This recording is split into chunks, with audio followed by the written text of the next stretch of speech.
Welcome again to Wilderness Wanderings in the Word with Pastor Phil from Carbondale Lakeland Church.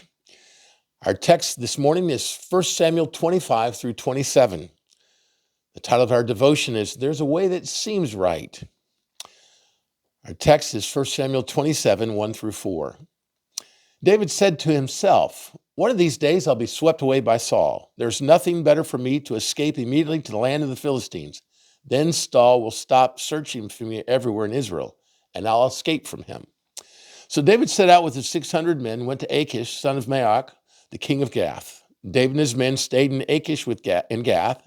Each man had his family with him, and David had his two wives, Ahinoam of Jezreel and Abigail of Carmel, Nabal's widow. When it was reported to Saul that David had fled to Gath, he no longer searched for him.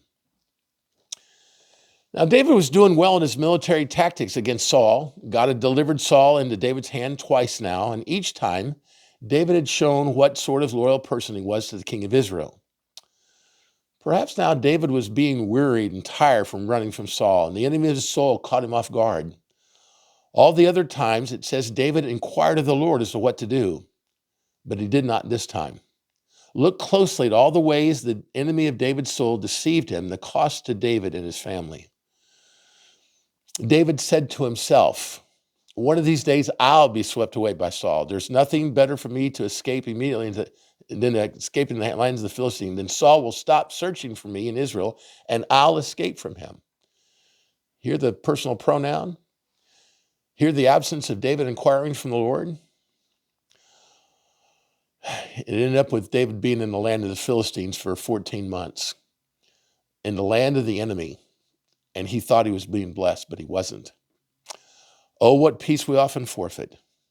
Oh, what needless pain we bear, all because we do not carry everything to God in prayer. For the next 14 months, David would not sleep well because he worried about being found out by the kings of the Philistines. Remember to bring everything to God in prayer, and your sleep will be sweet. God of heaven, keep my eyes on you, and let me not turn aside from my way of thinking.